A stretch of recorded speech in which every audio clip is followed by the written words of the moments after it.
Yashodanandana Prajajanaram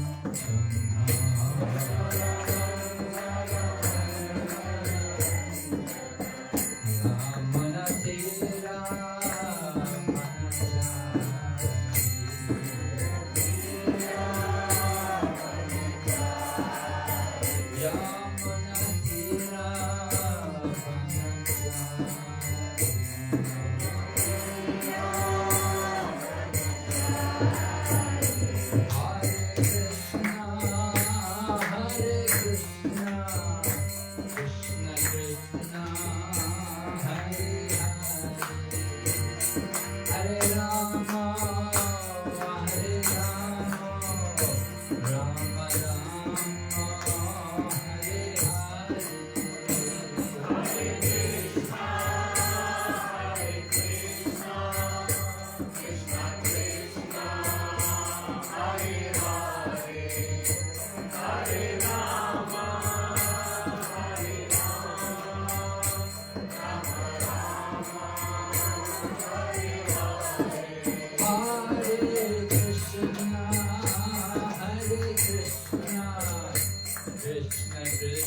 Jaya Prabhupada, Prabhupada, Prabhupada, Jaya Jaya Prabhupada.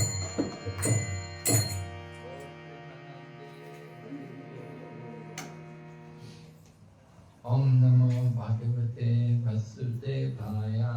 Om Namo Bhagavate Vasudevaya. Om Namo Bhagavate Vasudevaya.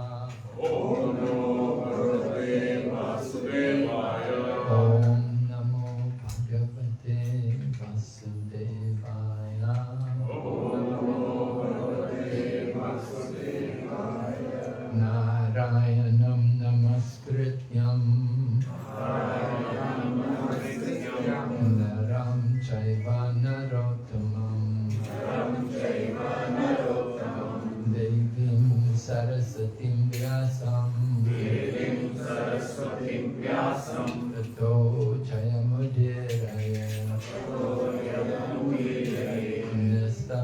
Nashtaprayeshu Vabhadreshu Nashtaprayeshu Vabhadreshu Nityam Bhagavata Sevaya Nityam Bhagavata Sevaya Bhagavati Uttama Shloke Bhagavate Uttama Shloke Bhaktir Bhavati Naishtaki.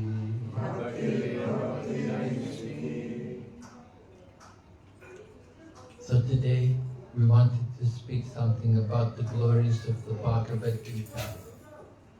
Bhagavad Gita is our fundamental book in terms of Vedic knowledge. The Bhagavad Gita, the Song of God. I had the opportunity when I was a student, we had to take a humanities subject, and one of the courses was on the Bhagavad Gita. And it was taught by a minister of the Christian church, who was presenting the Bhagavad Gita. I really didn't understand very much. But later on, I had the opportunity to start to attend the classes on Bhagavad Gita at the temple, at the center in London, where the devotees had opened the Krishna Conscious Center. And there I found the devotees were able to present very clearly the importance of spiritual knowledge.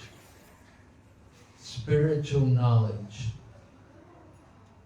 requires us to understand our own self, not just simply as the body, but as the soul. And we have to be willing to accept some of the faults which are there in our human bodies. For example, we all have difficulties in controlling the senses. Yoga is teaching sense control, controlling the senses. The body is made up of senses. We have knowledge, senses which give us knowledge, and we have senses which work. The senses which give us knowledge are the ones we're more familiar with. Just like we use our eyes to see, and the nose to smell, the ears to hear, the tongue to taste, and the skin to touch. So these are the 5, what we would call Gyan Indriyas, the senses which are giving us knowledge. But there are also working senses, which we're not always so conscious of, but they're certainly very important for us. This means things like, again, the ability to speak, which comes through the tongue, and then also the hands for working, and the legs for walking. And then there's an organ for evacuation, and another organ for reproduction. So these are called karma indriyas, the working senses. And it's important for us to be able to control these senses. One of the disciples of Lord Chaitanya Mahaprabhu, one of the important disciples, was Srila Rupa Goswami. And Rupa Goswami was a very philosophical person, and he wrote a very important book for the devotees, which is called the Upadesh Amrita, the nectar of instruction. And he begins his book. It's not a very big book. There's only 11 verses there, so you can read it very quickly. But it's a very important book. And he begins it by talking about the the different urges, which in Sanskrit are called Vegas, right? Vega, urge. And we have different urges within our body. Vacho Vegam, Manasa, Krodha Vegam, Jiva Vegam, Udaropasta Vegam, Itan Vedan, Yo Vishahe Tadira, Sarvam Apimam Prativim Shashisha.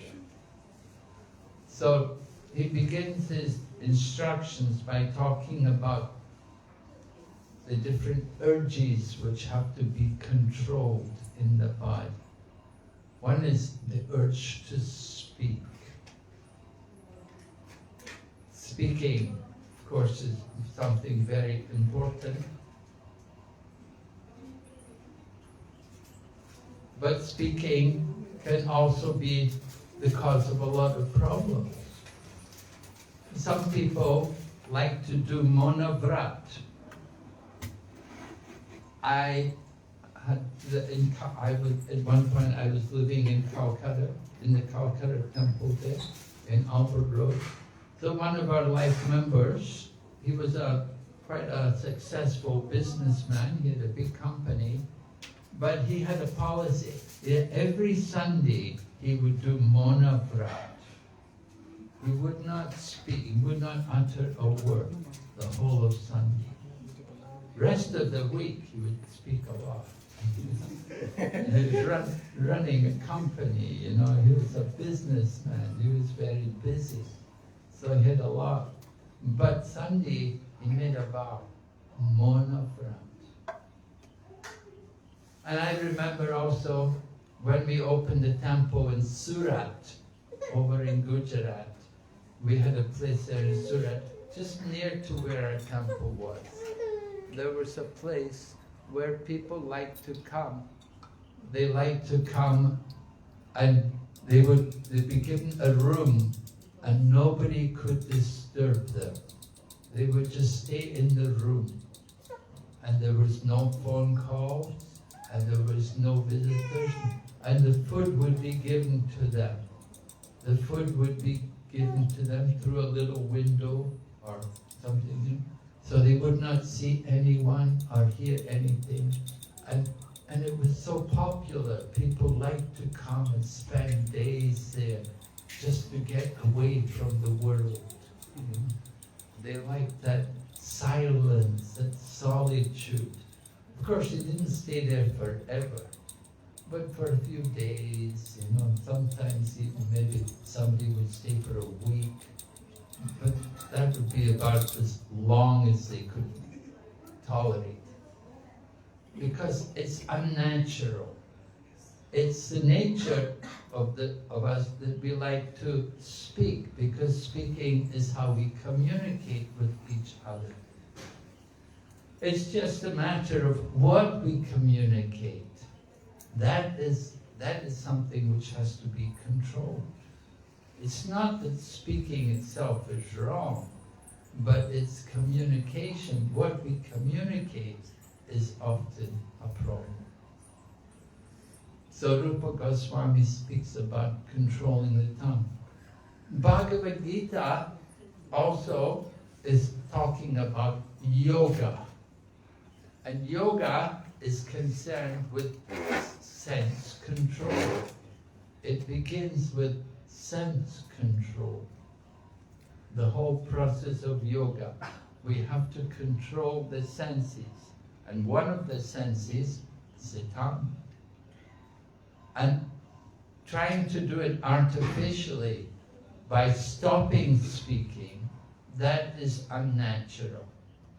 Because we have a tongue, we're meant to use it. If we don't use it, then something is why were we given a tongue if we're not going to use it? So we have to use it for the proper things, proper purposes. So Bhagavad Gita teaches us how we can use the senses, how we can properly control the mind and the senses.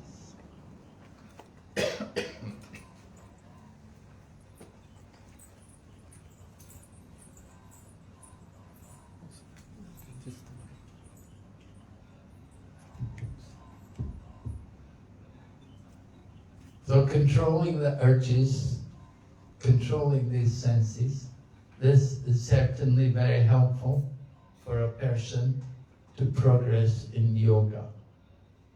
One of the things which we need to do to control the tongue is not only speaking, but it comes also in the food we eat, what we eat, what we don't eat, and how much we eat.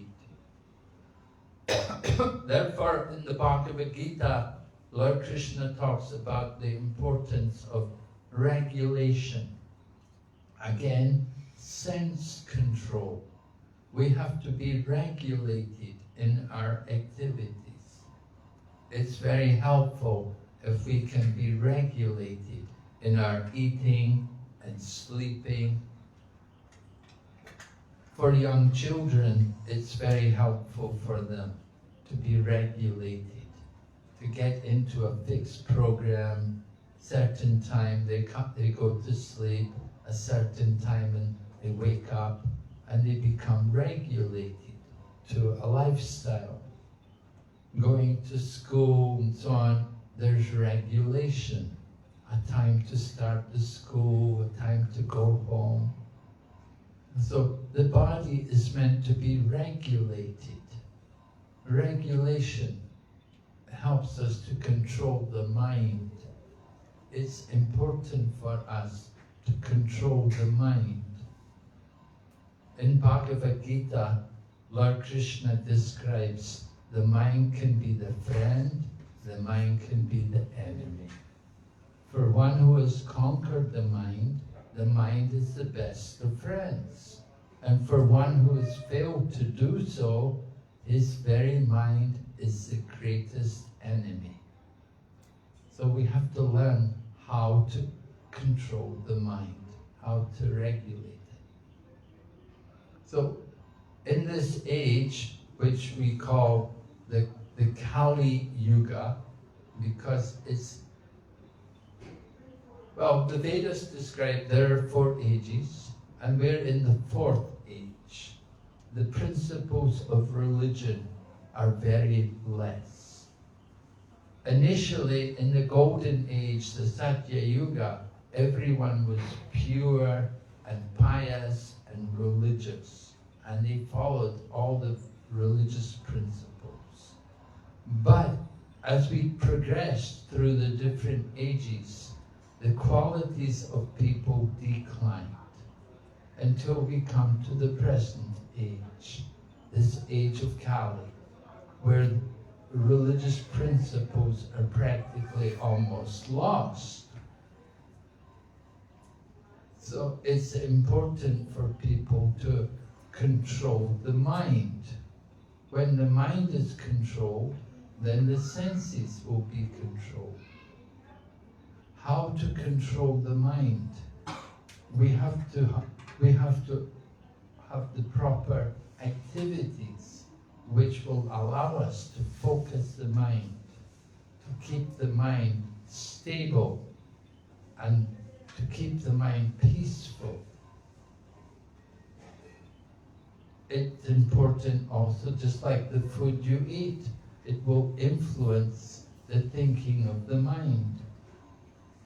We eat food cooked by people who are influenced by passion and ignorance. Then that quality comes also in the food.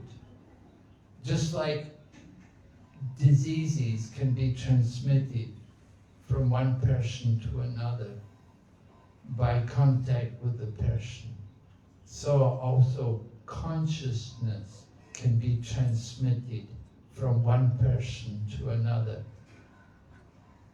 So that consciousness comes also in food. The person who is preparing the food is therefore meant to be a Brahmana. Traditionally, the Brahmanas in the temples, you have Brahmanas who will cook for the deities.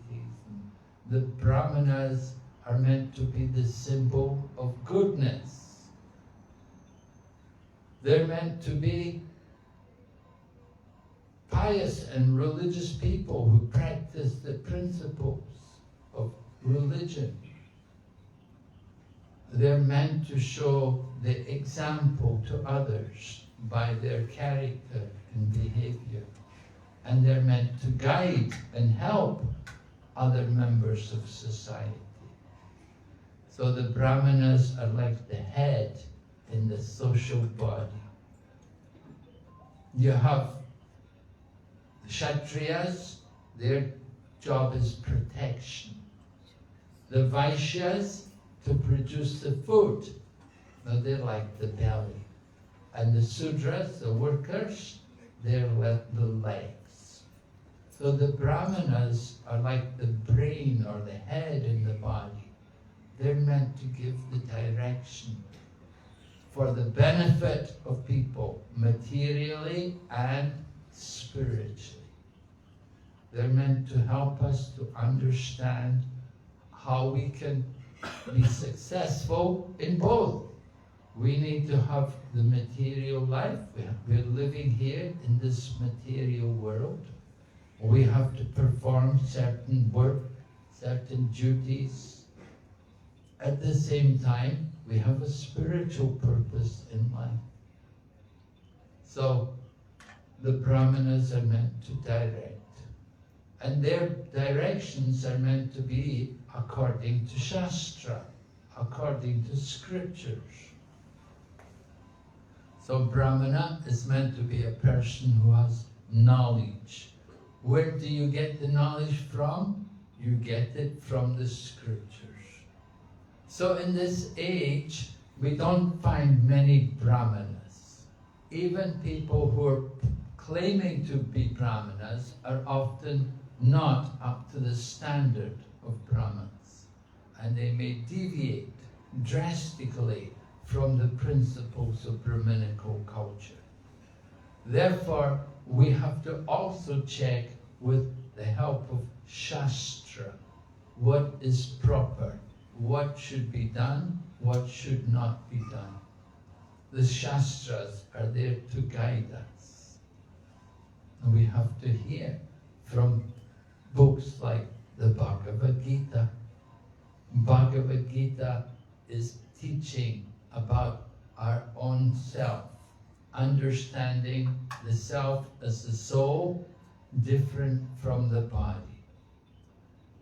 Within the body, there are two souls.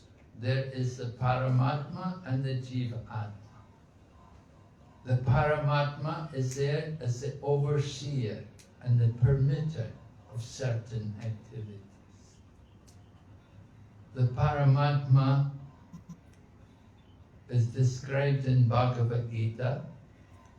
In the 15th chapter, Lord Krishna says, Sarvasya chaham hridisannivista mata smritir jnanam apohanam cha vedaischa sarvam aham eva vidya vedanta krit vedavid eva. Lord Krishna is saying that he is in the hearts of all living entities, and from him comes knowledge, remembrance, and forgetfulness. So in this way, the Super Soul is guiding us. Sometimes he's giving us knowledge, sometimes he allows us to forget, and sometimes he helps us to remember. According to our desire, according to our mood, Lord Krishna reciprocates because he's in the heart. So he's next to the individual, he's next to us who are sitting there in the heart as a soul, and Lord Krishna is sitting beside us. So you sit with someone, you know about them, you know what they're thinking, you know what they're doing. You're sitting with them all the time. So Lord Krishna knows our desires. He knows what we're thinking, what we want to do. And he arranges everything according to our qualification. So Bhagavad Gita describes 5 topics. First of all, it describes about Ishvara, that there's a controller, there's a supreme being over everything. It's unfortunate in this age there are many people who don't believe in God. We call them atheists. And it's interesting to note how atheism has become popular around the world. Of course, it's there in communist countries as part of the policy of the government that they promote atheism. But even in countries which are democratic, you'll find there's a lot of atheism. Some devotees I know were teaching in the National University of Australia, the topmost university in Australia, NUS. So, or NUA, right? NUA, not NUS. NUS is Singapore. NUS, Australia. NUA. So Canberra, anyway, is the capital city. And they were having a yoga, Krishna yoga program. But they told me that after their Krishna yoga program was over, there was another group of people who came in and they were having the Atheist Society meeting. So even in universities where people are supposed to be a little educated, they have atheist societies. And they will come, and then when they see the devotees, they will mock at them and ridicule them and scorn them. They do not appreciate at all the work or the thinking of those people who will worship a God, because they are convinced atheists. And atheism is so rampant that sometimes they even put posters on the side of buses. In the UK, they were putting slogans on the outside of buses, declaring that there is no God and you don't need to believe in someone you've never seen, and all kinds of this atheistic propaganda. So Bhagavad Gita explains to us that there is a God, there is a being over everything. And that is reasonable to understand. We see within the world there's so much order of creation. Everything is arranged in a very nice manner. The planets are rotating carefully. The seasons in general are controlled. You know, you have summer, you have winter. The planets are all orbiting very carefully. They're not moving haphazardly, but everything is a very systematic manner. The rotation, all the movements, the different planets, it's all very controlled. So can we say it just by chance? Could we believe that all of this is just chance? Do we see such things by chance? You see cars on the road, are they just moving by chance? Of course, every vehicle, there's a driver moving the cars. So similarly, the planets are also moving, and there are controllers. And over all these controllers, there's a supreme controller. So Ishvara is one topic which is explained in the Bhagavad Gita. And then another topic which is explained is Jiva, the living entity. We have to understand our own self as living entities, that we're not the body, we're simply living in the body as spiritual entities. In the Bhagavad Gita, Lord Krishna describes, Na jayate mriyate va kadachin, Nayam Bhutva Pavitava Nabuya Ajo Nityam Shasvatoyam Purano Nahanyate Hanyamam. For the soul, there's never birth, nor is there death. Not having once been, does he ever cease to be. He is unborn, eternal, ever existing, and primeval. He is not slain when the body is slain. So we have to understand our spiritual nature. We all identify ourselves with the body, and we think of ourselves in terms of the physical body.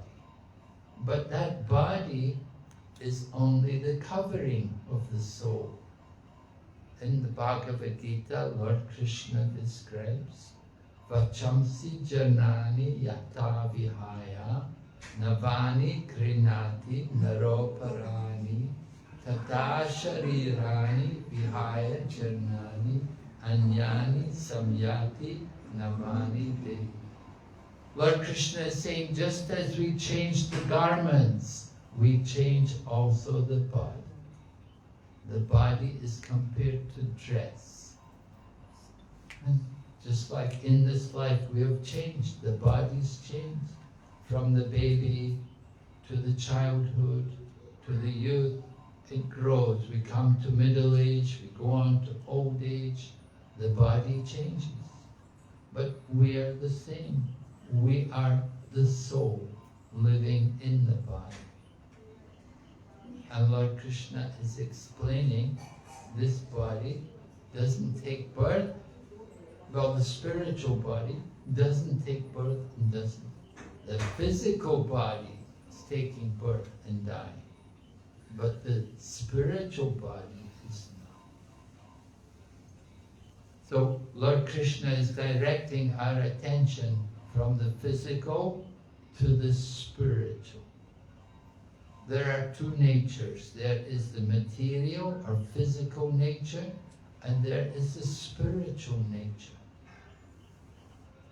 Just as there are two worlds. There's this material world, there's also a spiritual world. The physical material world is a place of birth and death. But in the spiritual world, there's no birth and there's no death. Rather, it's all blissful and full of knowledge. Whereas here in this world, the material world, it is temporary, it is full of ignorance, and it is full of misery. We want to understand the spiritual nature. We want to contemplate our own self as a spiritual being. Srila Prabhupada told us, he taught us how you could do it very easily. You know, we had a program for him one time in a school, and a lot of children were there. So Srila Prabhupada asked the children, all right, who is the intelligent boy in this school? And then the other children pointed to this one boy and said, he's the most intelligent. So Prabhupada said, come here. And the boy came up and stood beside Prabhupada. And so then Prabhupada asked him, show me your hand, point to your leg, point to your head. Now show me, where are you? You see? And so then the boy was thinking, me? Well, he thought the body, he pointed to his body, but Prabhupada said, this is your body. Where are you? So in this way, Prabhupada was educating the school children about the soul, that the body is just the covering of the person, and within the body is the eternal soul. And as spirit souls, we have no birth and no death. Sometimes people would ask Prabhupada, how old are you, Swamiji? And Prabhupada would say, I am the same age as you. And they would be so, well, no, you're old person. Prabhupada would say, I am a soul, and you are also a soul. The soul is eternal. So I am the same age as you. We are all eternal souls. We're living in bodies. The bodies may be different, but our souls are all eternal. So in this way, Prabhupada would bring people to the spiritual platform to understand their identity as spiritual beings, different from the body. Of course, it's not just knowing we're not the body, but we have to also act that we're not the body. You may know I'm a soul, but can we act on that platform? In order to act as a soul, we have to control the senses. We have to control the mind. We have to conquer over things like lust and anger and greed. These things are very harmful for us. Lust is the desire to enjoy. And that is the nature of the soul. We like to enjoy.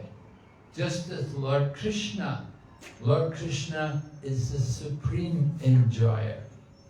And we also think we want to enjoy like Krishna. We try to compete. We try to enjoy like Krishna. We have to learn that our enjoyment is in being enjoyed by Krishna. We have to put ourselves in the subordinate position to Krishna. Krishna is the supreme, we are his servants. We're meant to serve Krishna. And when we serve him, then we enjoy. We're actually happy and satisfied when we engage in the service of Krishna. But when we try to enjoy independently of Krishna, that is when the problems come. We're trying to compete with Krishna. And often things will go wrong. We get problems. We have to overcome that tendency. So lust, anger. Anger comes when we don't get our desires. We have desires, and if our desires are not fulfilled, we get angry. And greed comes, our desires may be fulfilled, we want more. We haven't got enough, we want more. So these three things are the enemy of the soul. Lust, anger, and greed. We have to learn to control these things. Anger, of course, sometimes may be used, but it has to be used with caution. Anger should only be used by one who is in control of their mind and senses. Just like Arjuna, he could go and fight at Kurukshetra war. He could use his anger in the battle of Kurukshetra. Or Hanuman, he went to Lanka and he used his anger to fight Ravan and the army of Ravan and to burn Lanka. So that is proper use of anger in the service of Lord Krishna.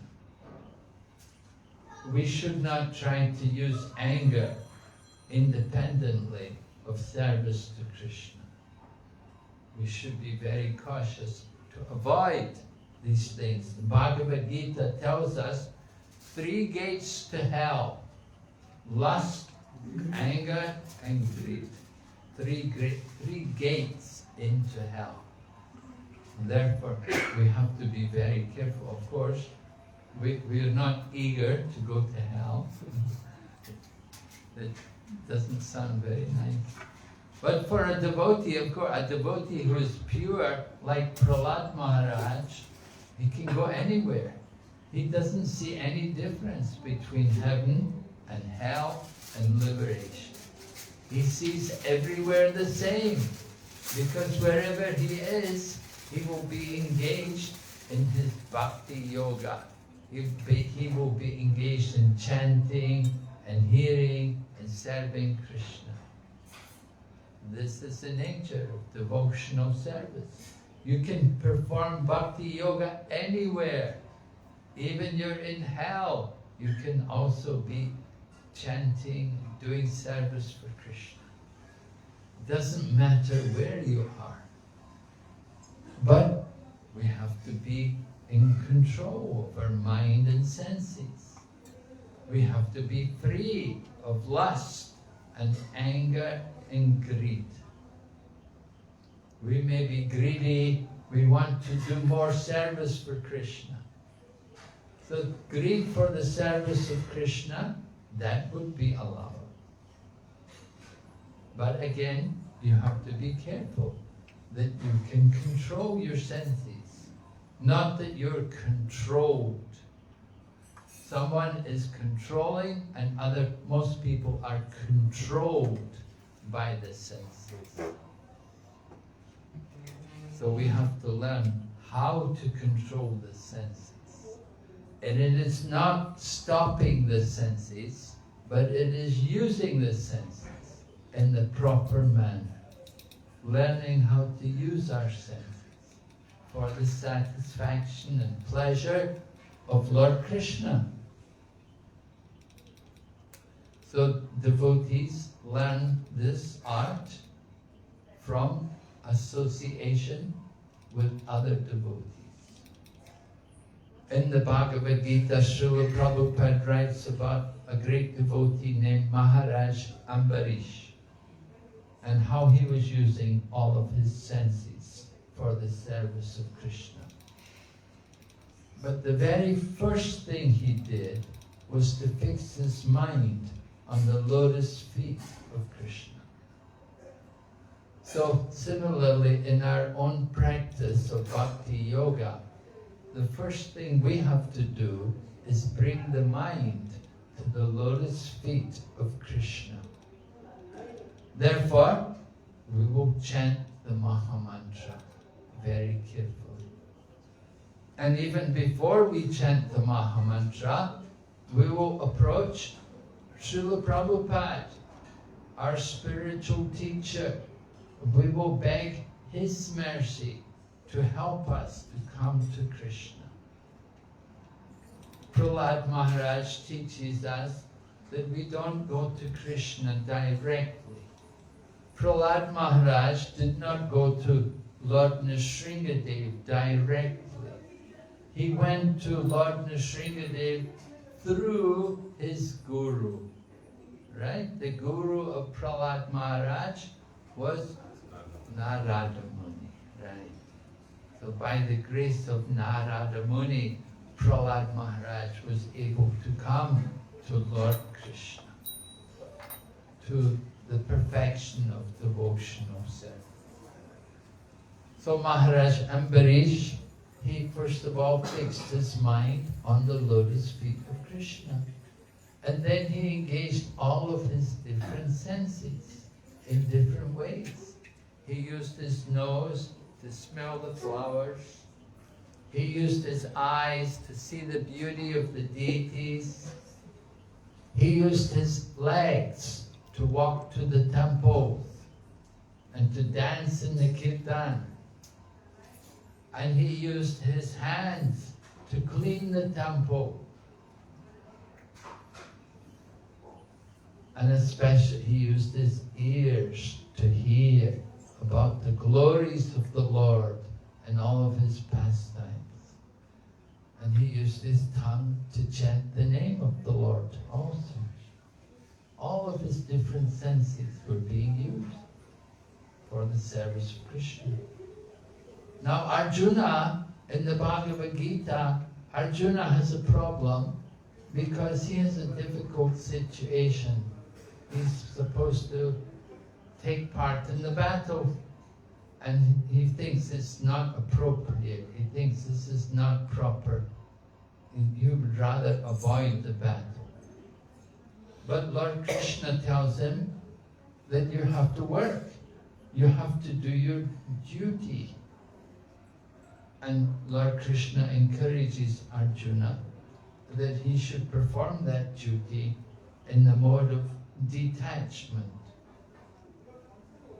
Chaitanya Mahaprabhu is Lord Krishna who comes in Kali Yuga to teach us about the importance of devotional service. So Chaitanya Mahaprabhu is described by a great personality, one personality named Sarvabhauma Bhattacharya. The Bhattacharya, right? The topmost Brahmins or Bhattacharyas. So he was a great Pandit in the Jagannath Puri temple, and he was engaged teaching the sannyasis and helping them to get strength of mind and to conquer their desires and to be peaceful in their renounced life. So Sarvabhauma Bhattacharya composed a beautiful verse describing Lord Chaitanya Mahaprabhu, because he had come to understand Chaitanya Mahaprabhu was Krishna, and he felt very grateful. He wanted to glorify Chaitanya Mahaprabhu. So he composed many verses. One of the verses is especially important. Vairagya Vidya Nija Bhakti Yoga Shiksharka Eka Purusha Purana Shri Krishna Chaitanya Sharira Dari Kripambudir Yastvam Aham Prapati. Sarvabhauma Bhattacharya is describing, he said, I offer my obeisances to Chaitanya Mahaprabhu, who is an ocean of mercy, and he has appeared in this age of Kali to teach us vairagya, detachment, and vidya, transcendental knowledge from this world. He is teaching us bhakti. This message had been almost lost in the course of time, but Chaitanya Mahaprabhu has kindly brought it and given it to all of us. So we offer our obeisances to him. So vairagya and vidya, these two things are very important. Detachment and transcendental knowledge. And these two things, vairagya and vidya, they follow wherever there is bhakti. Wherever there is genuine devotion, there will be detachment and transcendental knowledge. So, some people may cultivate vairagya, simply renounced. That is not good, because that can make the heart very hard. Other people may cultivate vidya, they may cultivate knowledge, they read so many books. That is also not so much recommended, because one can become proud of being a big scholar and knowing so many things. But if we cultivate our devotion to Lord Krishna, then naturally we will also cultivate detachment from this world and transcendental knowledge. So, how to cultivate Bhakti Yoga? It begins with hearing about Bhakti, hearing and then chanting also. Hearing the pastimes and the teachings of the Lord, and then repeating what we have heard, discussing and explaining about them. This is the business of devotees. Just like we have satsang, we're coming together today, satsang, we're meant to discuss. We want to discuss and appreciate more of the nature of the Lord and his different incarnations. You can see Lord Buddha here, another incarnation of the Lord, mentioned by Jayadeva Goswami as one of the avatars. So the Lord comes at many, you can see the pictures here, Lord Rama, then Radha Madhava, the Hastasaki, and so many different pictures, different forms of, there's Lord Jagannath over here. Oh yeah, Lord Nrsimhadev here. So you see the Lord in all of his different forms. And he's appearing in these different ways because different forms appeal to different devotees. Some people are very attracted to Lord Rama. We see today many people going to Ayodhya. They're very much inspired to come and see Lord Ram and to go to his birthplace. But other people are very much attracted to Radha Madhava, and they come to see Madhava, Lord Madhava in Mayapur there. There's different forms. Some people go to Jagannath Puri, they will see Lord Jagannath. The Lord appears in different ways to different people. We have to understand the mercy of the Lord, how he can transform himself in so many different ways, just to appeal to the minds of a devotee. That is the mercy of the Lord. Even we see Lord Jagannath, he has one form like Ganesh, and they will make a dress where Lord Jagannath is dressed in a dress of Ganesh, just to appeal to those people who want to worship Ganesh, to show them that Lord Ganesh is also there within the form of Lord Jagannath. He is giving the power. Lord Jagannath is giving the power. So the Lord is available to everyone. We just have to want to approach him. And as we approach him, he will reveal himself to us. He reciprocates according to everyone's desire.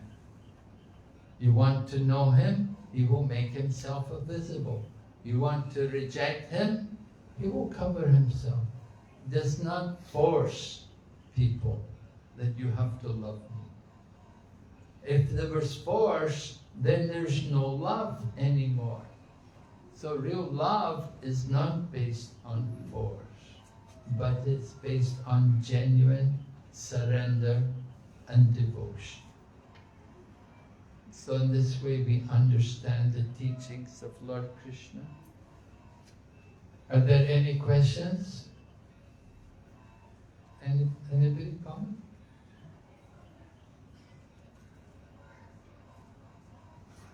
Yes. Maharaj, you said we have to control anger. You said we have to control anger. Yes. But like with sometimes like somebody says something to us which we don't like, we suddenly feel angry or we take very long time to forgive the person. Sometimes we can't even forgive the person. So how to? Somebody says something you don't like. You have to thank them. And thank you very much. Very kind of you. To make us humble. Sometimes people will say things we don't like. It's actually good for us. It's a lesson for us. In everything there's a lesson. There's a message for us. Everything which happens. So somebody says something which we don't like, it's our problem. It's not their problem. It's our problem. Somebody says something, and another person, they may say the same thing to another person, they'll just laugh about it. Why should you get upset? Why should you get so angry? It's our own foolishness, our own attachment, and our own ignorance which is upsetting us. We have to overcome that tendency, and we have to learn to control our anger. Just getting angry doesn't do any good, doesn't help you at all. Makes the situation worse. The person comes and says something nasty to you. If you get angry, then they're happy.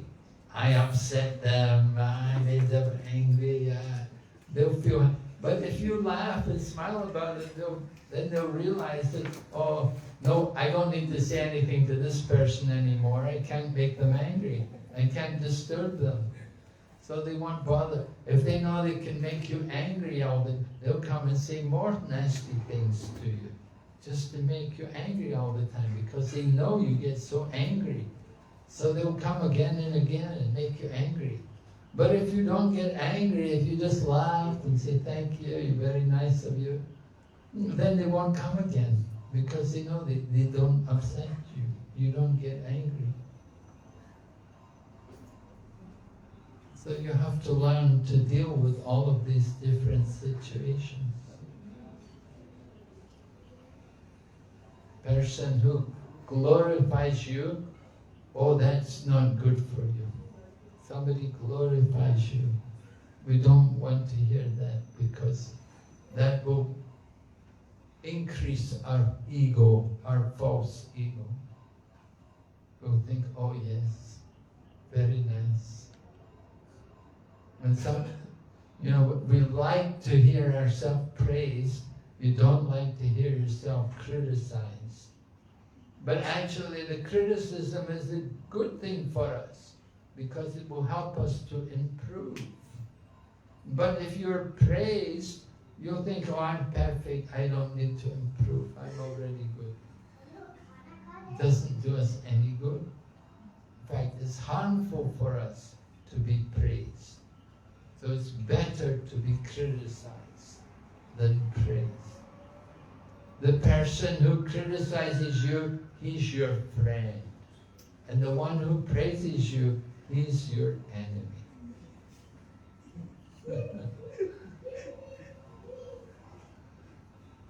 Easy to say, maybe more difficult to do.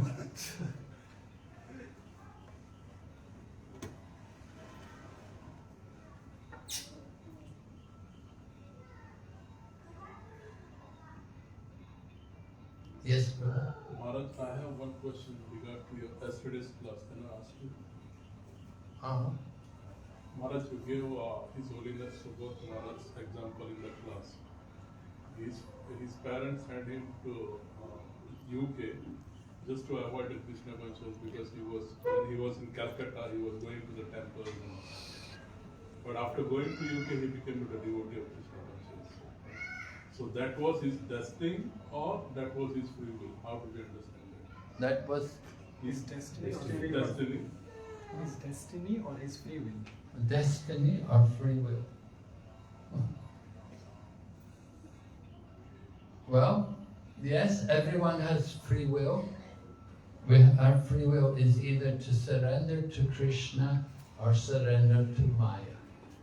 That's our free will. Should we surrender to Krishna, or will we surrender to Maya? Once we surrender to Krishna, then you're under the shelter of Krishna. And when we surrender to Maya, then you're under the control of the material energy, the modes of nature. So, it's up to every individual. Which way do you want to go? Are you taking the shelter of Krishna, or are you taking the shelter of the material energy? So free will is there for the living entity, but that free will, how we use that free will, that's our destiny. You can say. What we're going to do is our destiny. Are we going to do what Krishna wants? Are we going to do the other thing? We have free will, we have that independence, but it's very small independence. Either the material path or the spiritual path. One side or the other. Once you go to the material side, then immediately you're under the control of the material energy. And under the material energy, there are three modes of nature, and they're acting on us.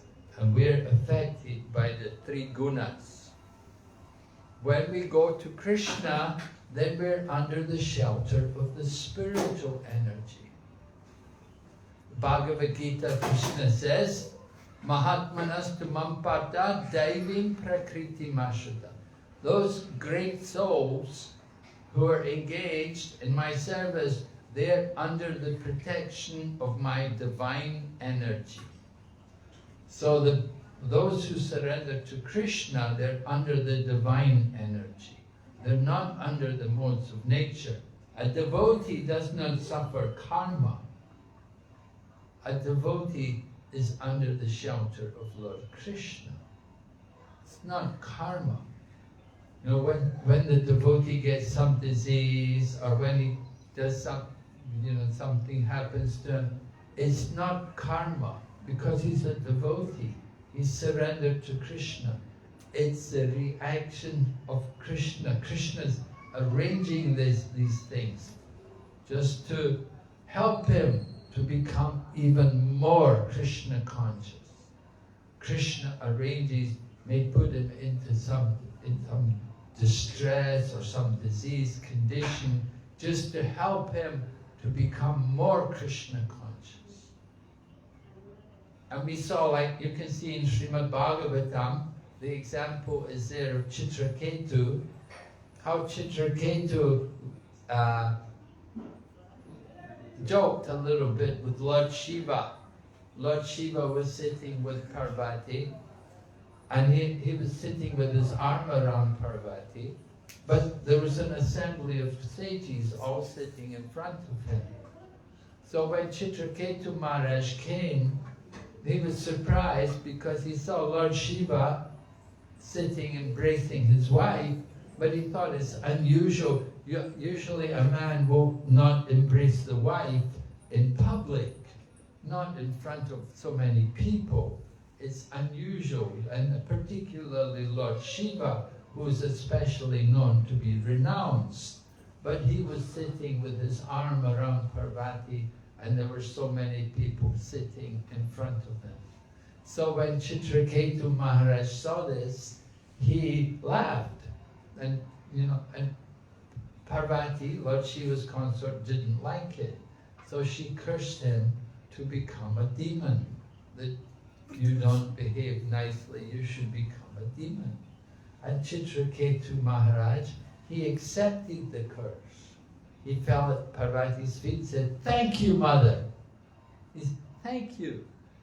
This is how a devotee is meant to react when things go wrong, when people do wrong to them.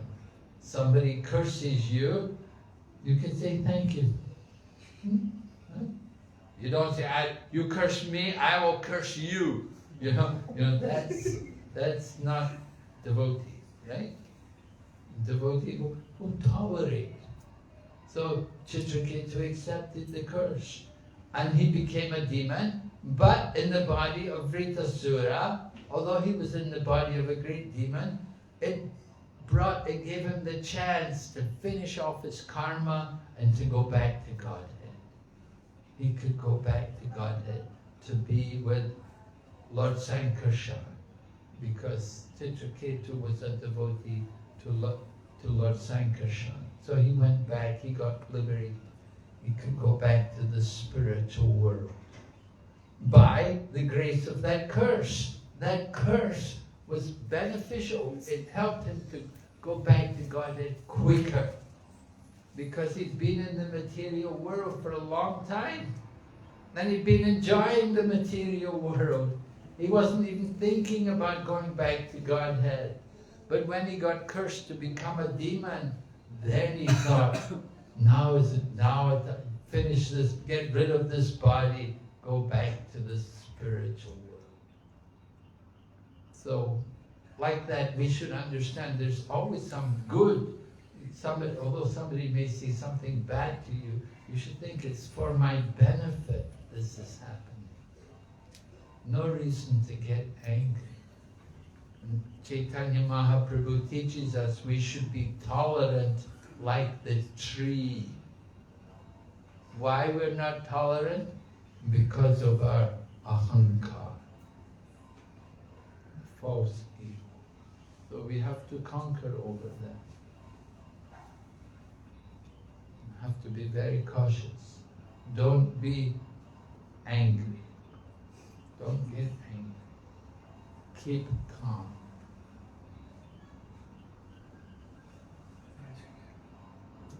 Yes. As you said that if we choose to be in the material side, we fall under the clutches of Maya, and if we choose Krishna, we are under Krishna's shelter.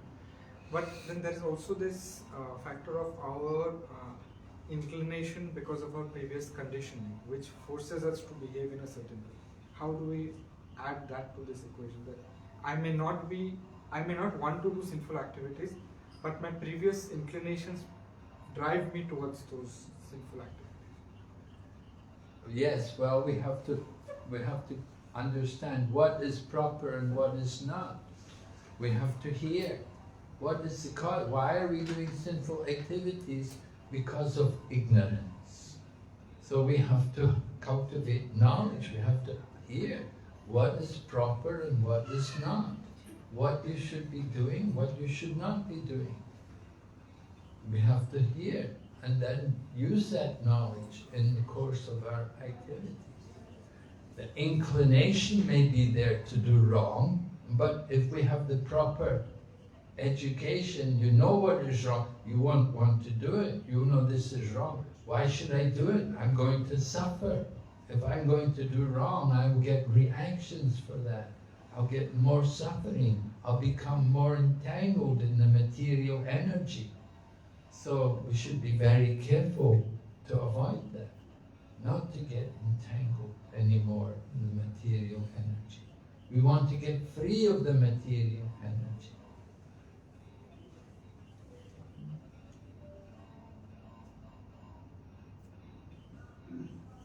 We want to get free, just like the government may arrest someone. So the government, if they want, they can arrest someone, they can put them in prison. But the same government can release him also. They can free him and pardon him. So if we surrender, if we take shelter, then we can be freed from the material energy.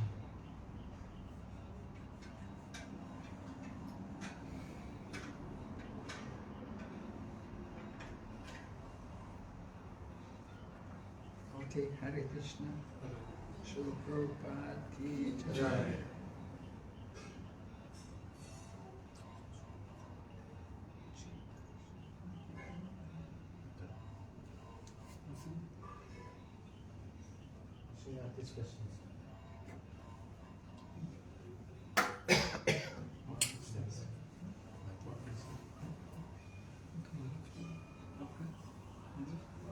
Now you can end with a small kirtan, 10-minute kirtan. Where's the girl? Inside. I got Eating, she's eating. Khari.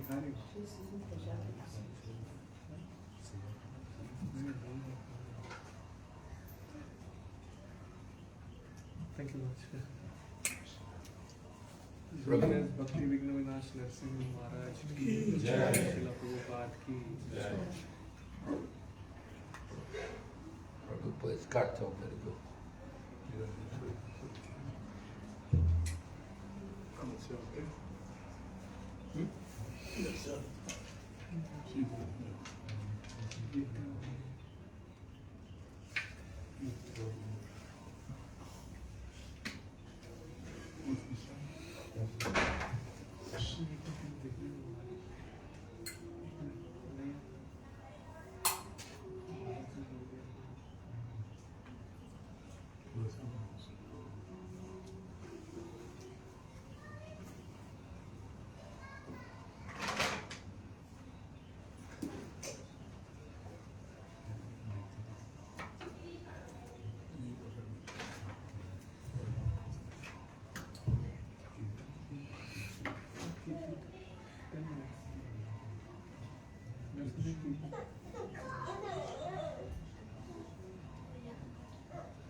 and grab a beer.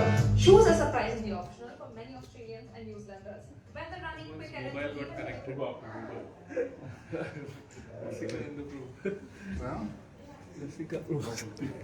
माया आ गया कीर्तन के बीच हरे कृष्णा हरे कृष्णा